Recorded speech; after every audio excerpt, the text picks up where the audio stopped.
Oh, I got some juicy news for you. Profit First app version 2.0 is here. With an enhanced user experience and video guidance throughout, you can now be even more confident in your Profit First implementation. Plus, listeners who work with a certified Profit First professional get extra benefits. Check it out now at www.profitfirstapp.com. Today, right here, right now, this is the moment that you will finally say, I'm growing my accounting practice, and you're going to discover exactly how right here, right now, on the Grow My Accounting Practice podcast. Welcome back, everyone. I'm Ron Saharian, co-founder of Profit First Professionals.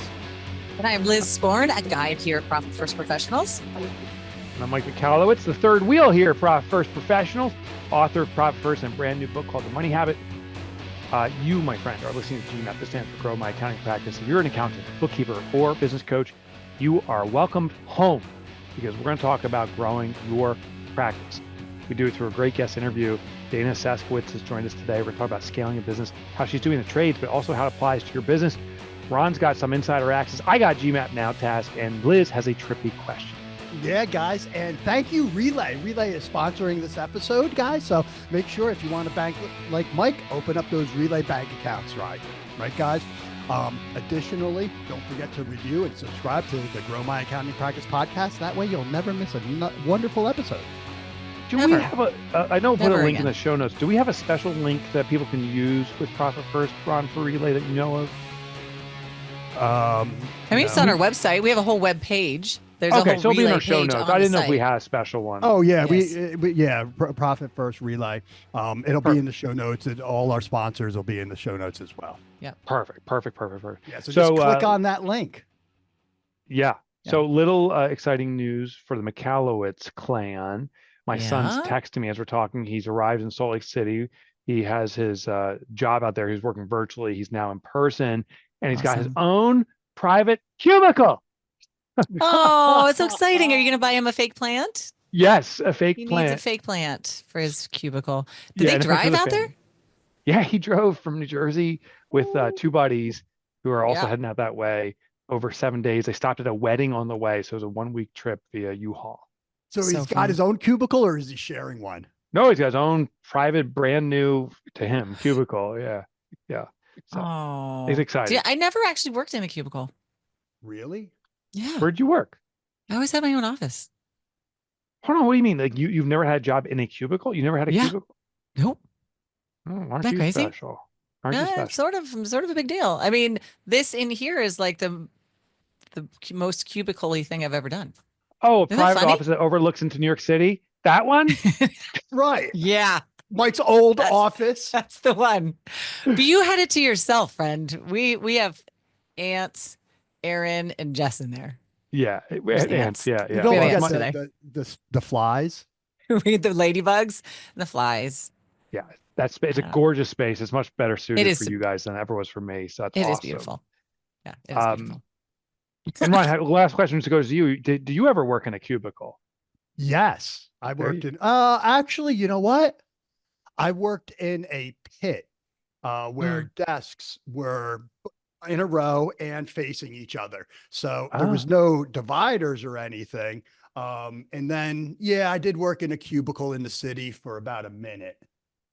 And were you all on the phone, like talking at each other? Oh my goodness. 90s, baby. Stack it high, let it fly, smile and dial. And so thank you.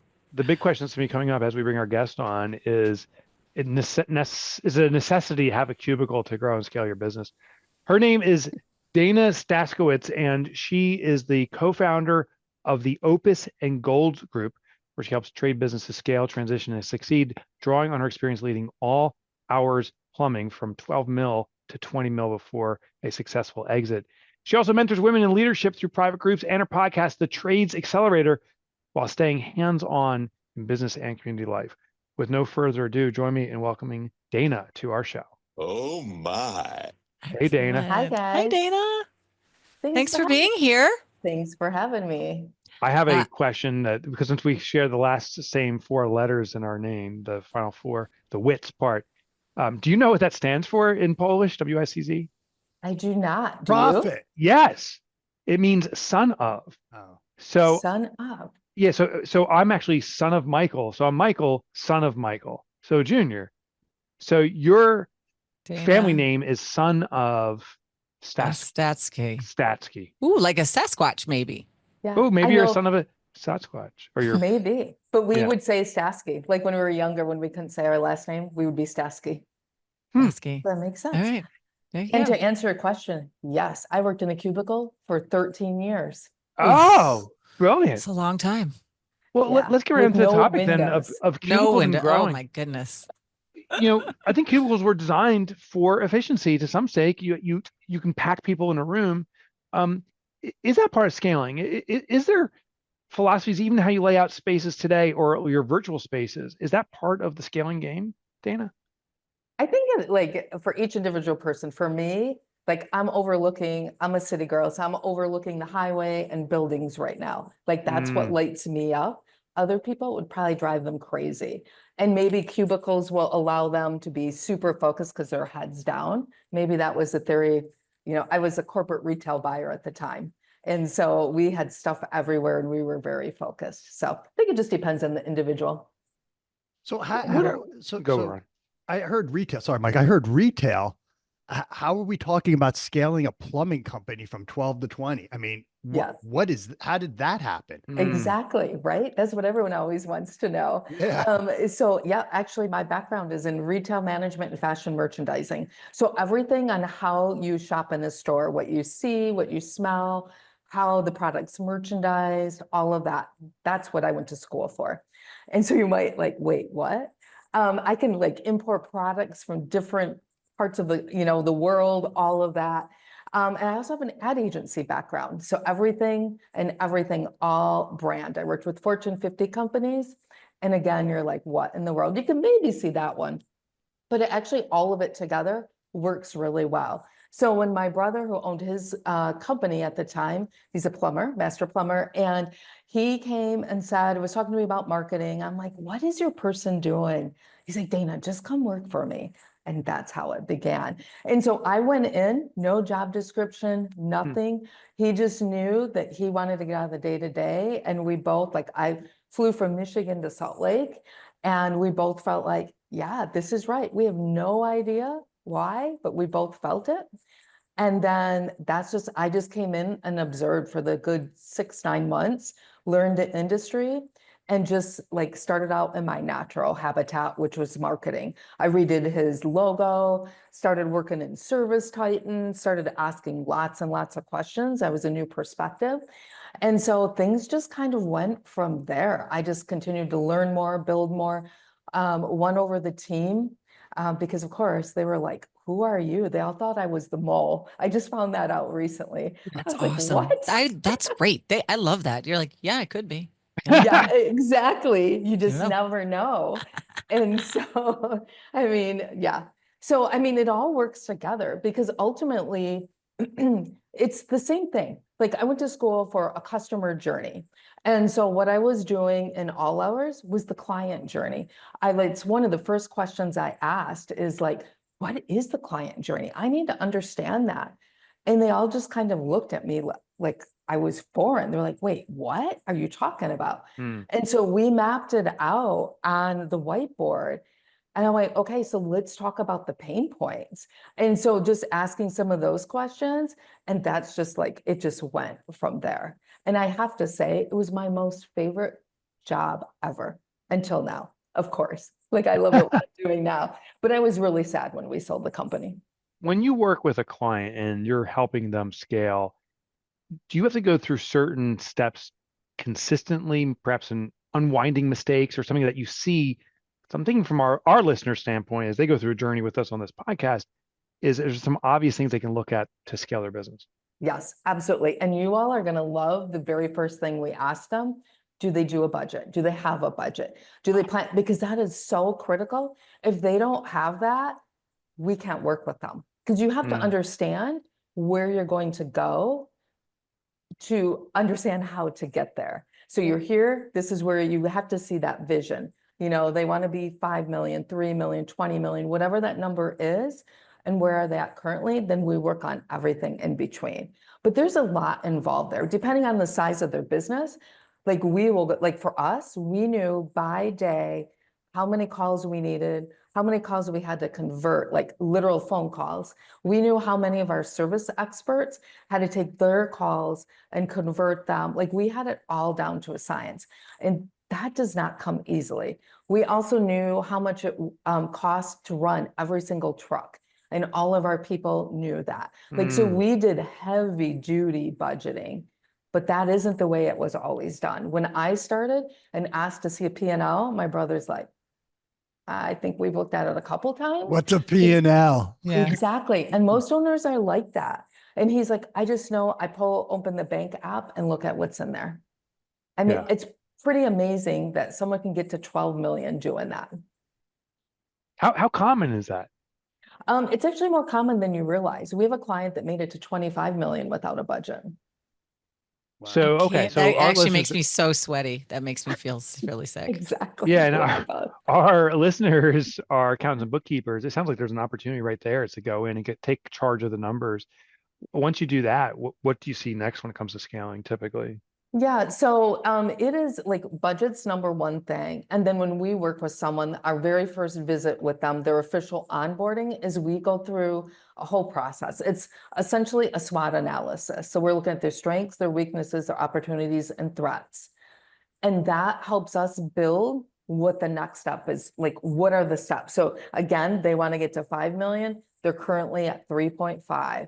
You do a SWOT, that's going to help you to determine everything in between. And that's how we work. So we consider ourselves, we're fractional CEOs and COOs. And so we come alongside the owners and we help them. We're not just telling them what to do, we're pushing them along and holding them accountable. That makes us a little bit different, because we found when we were working with the group, we weren't getting that. We were just spinning and we didn't know where to go next. We had all these tools, but we didn't know what to do with them.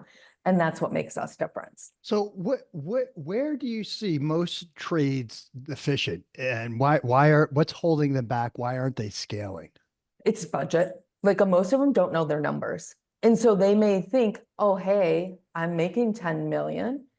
Okay, yes, you're making that in revenue, but what is your profit?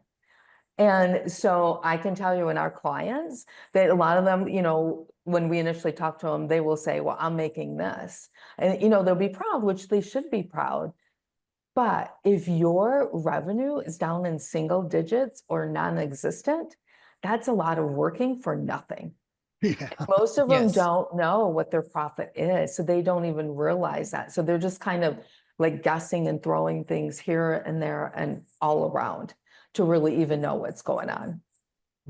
Where do you start? Like for our listeners, the accountants, what advice can you give them that, like, hey, listen, if you're this, you got to start here. And, yes, a budget, but like they're already on some things. Maybe they're operating profit first. Maybe they have a little bit more clarity than some of the others, but where can they help out more? Yeah, so for us, like we have a regular fractional CFO that we work with. So she has a spreadsheet that we use all the time. And we know like that's how we built all ours to where it was. We use that. Actually, we treat the spreadsheet based on what worked and didn't work for us. But like you're essentially taking their P&L and breaking it down even more. And Line so by line, right? Looking at it. Exactly. As part of that, like on a yearly basis, like we started our budget in October for the next year.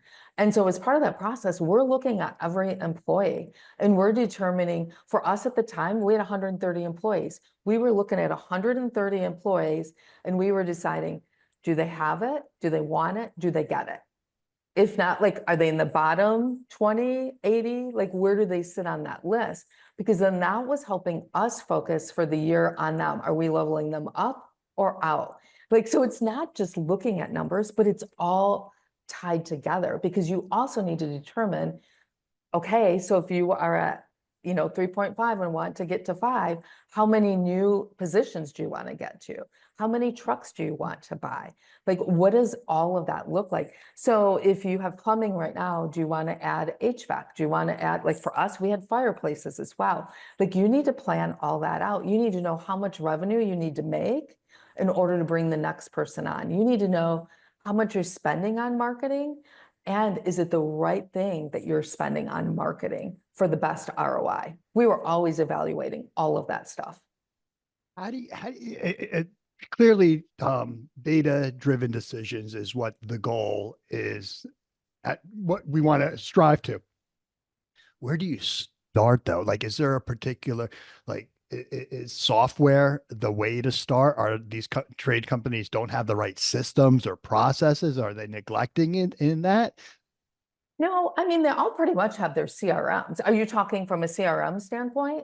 Yeah, just from managing the business, right? Like, how are Oh, they managing their KPIs? How are they seeing the yeah. ROIs? What are they using? Like, is it a dashboard? Or are they, I know you mentioned Service Titan in the past before, but are they actually using these dashboards the way they are intended to use? Or is it, they're just bogging them down and confusing, right? Right. Well, and you figure Service Titan is, it's challenging. People pay a lot of money for Service Titan. It's very challenging to use to get the information there that you need. And so everyone has workarounds. There are Service Titan experts out there, which we definitely use our fair share of those too, to try to get our Service Titan better. But it just depends on how you set your Service Titan up. Like, ours was super complicated because of how we were paying our service experts. So we made it extra. So we had spreadsheets everywhere that we were using. But the ideal would be to run a report on Service Titan to get the info you need so that your service experts know what their KPIs are. So for us, like, one of the first things I did, I was a former corporate fashion buyer. So I would come in every single day, grab my tea, and I'd go look at my numbers, just like when I was a buyer. We were a 24/7 business. So I'd always look at how did things come at the end of the night, from the time I last checked it till I got in the morning, where did we land revenue wise? I would look at that. Then I would compare, if it's a Tuesday, how are we in comparison to Tuesday of last year, which is very different than what most people look at, because I wanted to know, it's another way to see if we were on pace for where we wanted to be. I would also look at our budget. What did we have budgeted for that day? So I was just looking at numbers in a different way, because it allowed me to see a trend. Even though fashion wasn't part of that, you can still see trends. It's just looking at trends in a different way. And so I was looking at, are we trending up, trending down? Are we flat?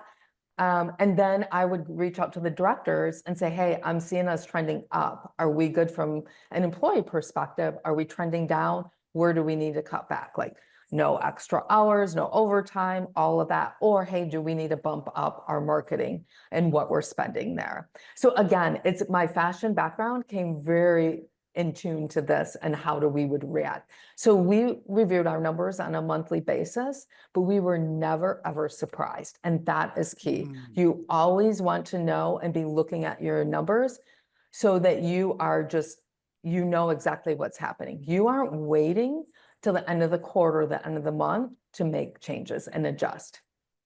I have a question. Go. I have a question. Go. So it's a little off topic, but one of the things that I think is so interesting about your firm is you and your brother work together, and knowing you're in the trades, there are so many family businesses. Oh, yeah. And so you're in the COO space as well. And so we have multiple members here at Profit First who work as, they call themselves family financial therapists, because they work with so many family businesses. And so how do you help with that? What's your thinking on somebody who's listening and works with a lot of family-owned, multi-generational trades businesses? What are some of the things that you see there that could help them? Yes, it's super, super common.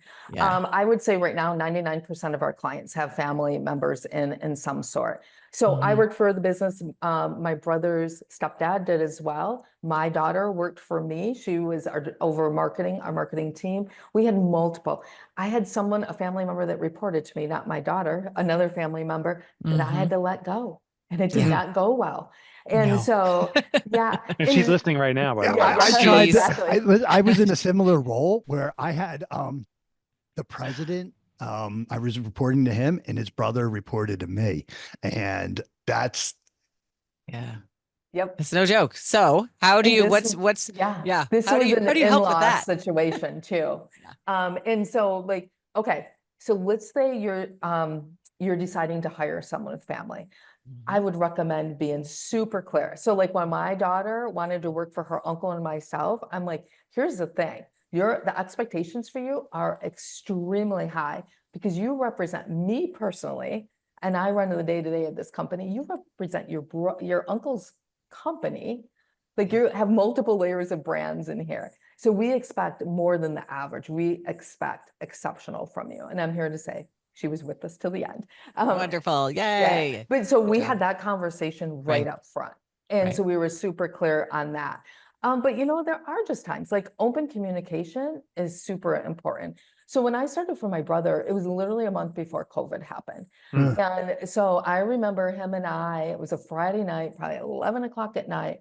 We had a couple hours just like talking on the phone, strategizing. What do we do with this or that or this? And then he's like, listen, you're the highest salary I've ever brought on before. Like, we need to have this conversation. Like, we don't know what's going to happen. I'm like, it's business. If you need to let me go, it's business. We're still going to be siblings.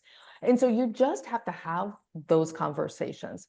Clearly, we do really well together because we're 50-50 partners. Nice. And so we have those tough conversations whenever they need to be, but we're still siblings. That's And great. so I think that's super important, and to be clear on expectations and what ifs. We're almost at time. oh wow. Okay. So I just want to ask a key question here. Is scaling always appropriate? And when does a company know not to pursue scaling?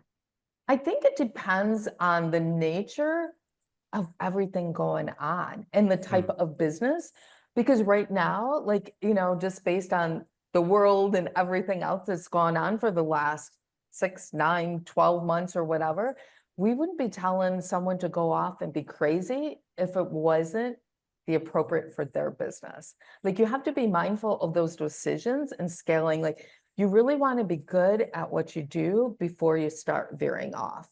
A lot of owners have what we call shiny object syndrome. It's what makes them super successful, but it's also what can make them have some detrimental things happen, is because they're visionaries and they tend to have different visions and they don't fulfill the last one. So yes, there are definite times. I think it's a case by case basis. Absolutely. Ron, you had a question. You want to sneak it in real quick before we wrap? Go, Liz can. I've got so many, but Liz. Okay, so I actually want to touch on again the field that you're in. We know it's very heavy with family. It's not so heavy with females, and you are now a lady leader here in this, a leader in this space as a woman. I see in your notes you're in a couple women's leadership groups, but how has being a woman added to your perspective, to your insight of running a trades business such as this? Yes. And what's interesting, I was at a mastermind back in February, and I was sitting down with a bunch of male business owners. And because I'm like, hey, I love to talk strategy, do all the things. I love operations. Come join me for coffee. So a lot of them did that, and we had conversations. And one of them, when he was leaving, he's like, I just have to say, it's amazing to see a female come into the industry and be strong, but yeah, also bring that feminine energy, because there's a different type of energy than what you typically find in businesses. And so I've just been embracing that comment. Here we are in May, and I'm like, I'm living on that comment, and I'm just being authentic and being myself and just going from there. And it has proved, like, when you can put emotional intelligence in, doesn't matter if you're male or female, that takes things to the next level. That's fascinating insight. I hate to say we've got to wrap things up. We raced through this. Dana, before we let you go, where can our audience learn more about you? Maybe hire you to help scale their businesses? Yes, absolutely. opusgolds.com. You can find us there. You can look me up on social. Like my brother and I are very active on social. Or Dana at opusgolds.com is my email. Okay. Right. That's Ron. Awesome. Wow. We Ron, could get going. Your Yeah, I know. your former favorite site was opus1.com, if I recall correct, which was his favorite wine. Wine. Yeah, the Right. wine. Yeah. Okay. Thank you. Dana, thank That you went so much over for my joining. head. Thank you so too. much. Thanks, Thanks, Dana. Dana. I appreciate Awesome. you. Thank Yeah, you. guys. Yeah, my Wow. delivery of that joke wasn't so good. No. All right, Nailed so it. we are going to recap what we learned. We don't do that first. We are going to Okay. share an insider access and GMAP Now task. But first, we have a little trippy question to break Yes, the serve I as a do. break. So it's interesting thinking of what they do, and they're helping people to scale, which means they're sort of living in a different time. The question here is, do you tend to live in the past, the present, or the future? Gentlemen, past, present, future. Ron, why don't you tackle that one first? Yeah. So all three, right? Because Choose one. future. Great. Tell us more. I'm always looking forward to things. I'm always looking to, towards the new. I'm excited about the future. I'm excited about the new things that are coming.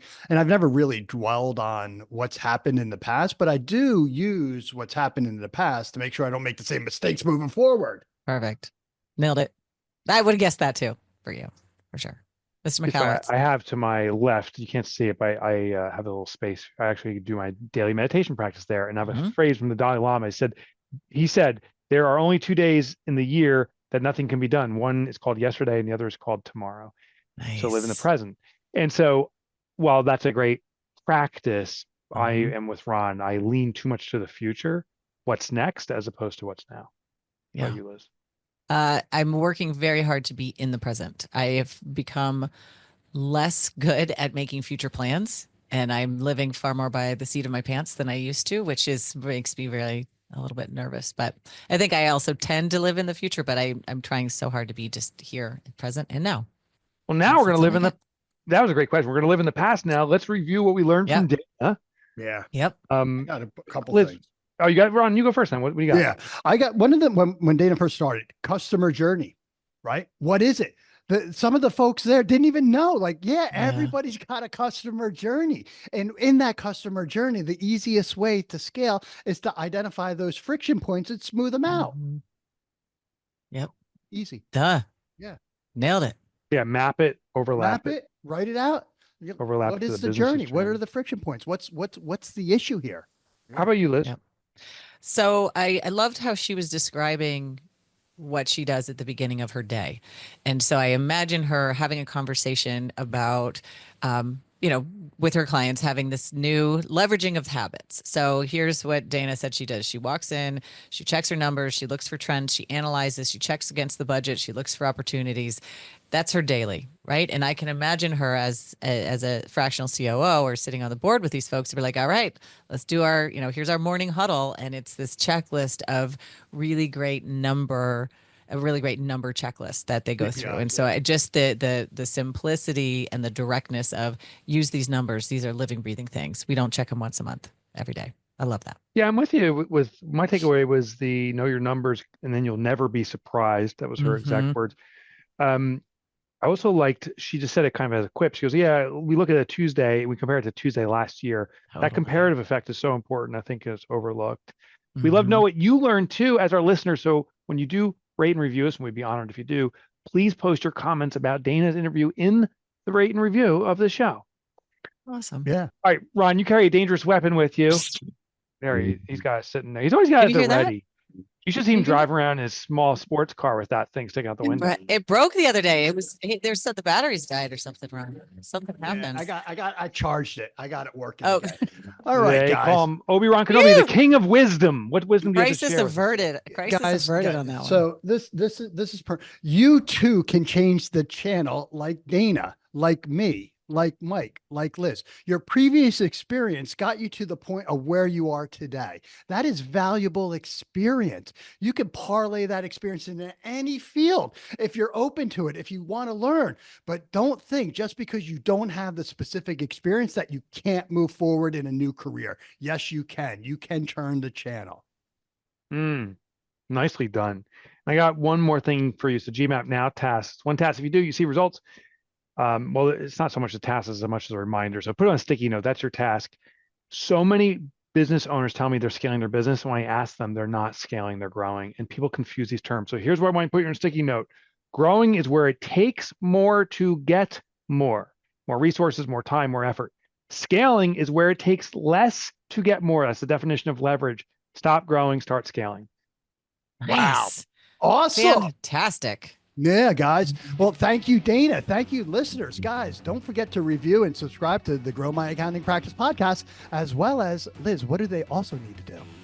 Well, they should also go to profitfirstprofessionals.com, check around on our beautiful website, see if anything sort of, tickles your fancy. Yeah. And then really what they should do is click the make a discovery call, and they will have a call with yours truly or Mr. Saharian, just to get a sense of, hey, what are your friction points? What is your journey? Where do you want to go? What do you want to build? What do you want to do? Yeah. Exactly. Maybe. So you go to profitfirstprofessionals.com, see if becoming a member could be a part of your journey. We're here for you, and we wish you all the best. Thanks, everybody. Thanks, everyone. Have a great day.